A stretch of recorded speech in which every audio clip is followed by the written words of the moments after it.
A fost odată un moș și o babă. Baba avea o găină și moșul un cucoș. Găina babii se oa de câte 2 ori pe zi și baba mânca o mulțime de ouă, iar moșneagului nu-i dădea niciun. Moșneagul își pierdu răbdarea și zis într-o zi babii: Babă, măi babă, mănânci ca în târgul lui Cremenii. Ia dă-mi și mie niște ouă. Dar cum să nu? Dacă ai poftă de ou, bate și tu cu coșul să facă ou. Eu tot așa am bătut găina mea și ia câte și ou îmi face. Moșneagul pofticios se ia repede după gura babii, prinde cu coșul și îi dă o bătaie bună zicând: ori te ouă, ori du-te de la casa mea.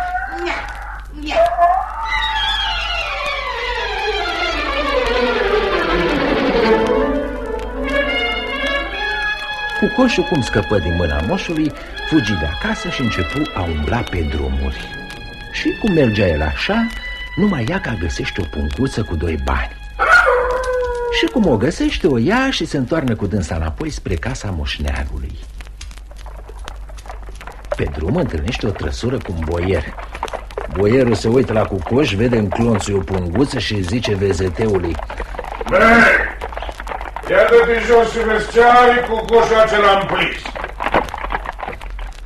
Vezeteul se dă iute jos și cum face, cum nu face, prinde cu coșul și luându-i punguța o dă boierului. Așa, dă-i drumul.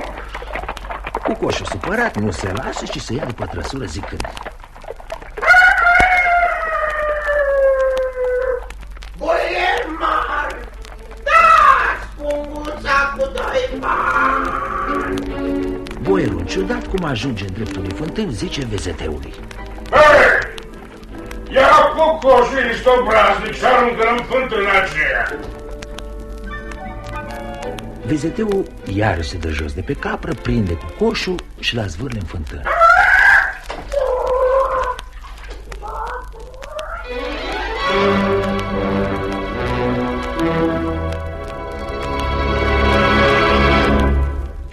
Cucoșul, văzând această mare primejdie, ce să facă? Începe a înghiți la apă și înghite până ce înghite toată apa din fântână. Apoi zboară de acolo afară și se ia iar după trăsură. Boier mare, dați punguța cu 2 bani. Boierul, cum ajunge acasă, zice unei babe să prindă cu coșul și să-l arunce în cuptor. Baba face cum zice stăpân său și aruncă cu coșul în cuptorul încins. Cu coșul, cum vede asta mare nedreptate, începe a vărsa la apă și toarnă toată apa aceea din fântână până se stinge focul. Apoi se duce la fereastra boierului și începe a trânti în geamuri cu ciocul și a zice: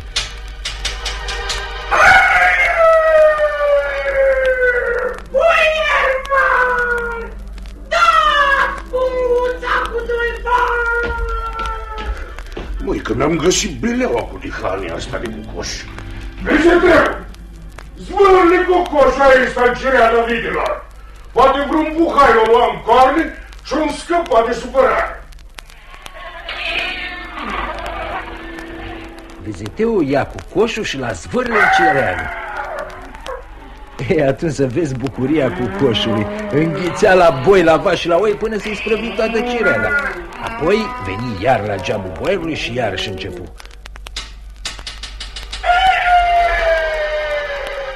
Boier mare, dați punguța cu 2 bani.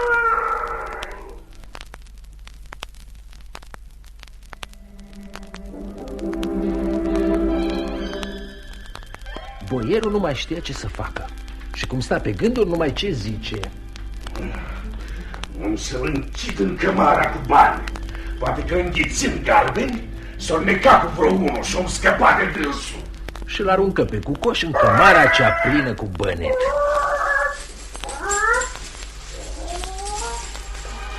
Atunci cucoșul înghite toți galbenii și lasă cămara pustie. Apoi se duce iarăși la fereastra boierului și iar începe.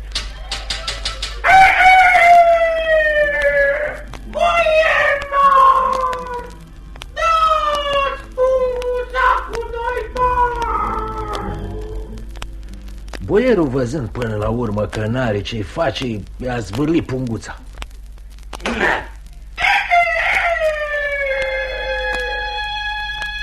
Cucoșul o ia și se duce în treaba lui.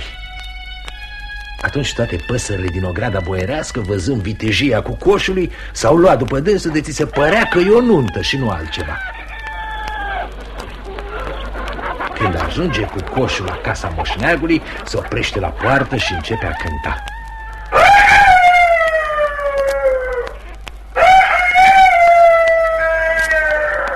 Moșneagul, cum aude glasul cucoșului, iese din casă și când aruncă ochii spre poartă, ce să vadă? Cucoșul său era ceva de spăriet. Elefantul ți se părea cât un pulice pe lângă acest cucoș. Și apoi în urma sa veneau cârduri nenumărate de păsări, care de care mai frumoase și mai boghete. Văzând toate acestea, moșneagul i-a deschis cucoșului poarta. Atunci cucoșul i-a zis: Stăpâne, așterne o pătură aici în mijlocul grădinii. Moșneagul iute ca un prâsnel așterne pătura. Cucoșul se așează pe pătură, scutură puternic din aripi și îndată se umple o grada moșneagului pe lângă păsări și de cirezi de vite.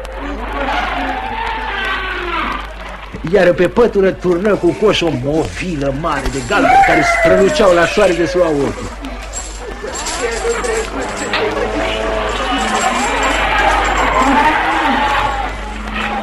Moșneagul, văzând aceste mari bogății, nu știa ce să mai facă de bucurie, sărutând mereu cucoșul, desmierdându-l și cerându-i iertare că se luase după gura babii și-l bătuse.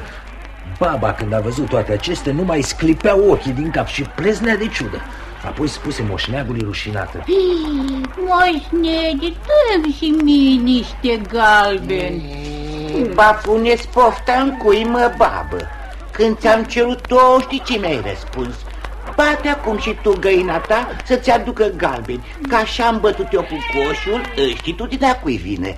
Și iată ce mi-a adus. Atunci baba se duce în poiată, apucă găina de coadă și o ia la bătaie, de venea să-i plângi de milă. Biata găină, cum scăpă din mâna babii, fugi pe drumuri. Și cum mergea pe drum, găsește și ea o mărcică, o înghite, apoi repede se întoarce acasă la babă și începe de pe la poartă.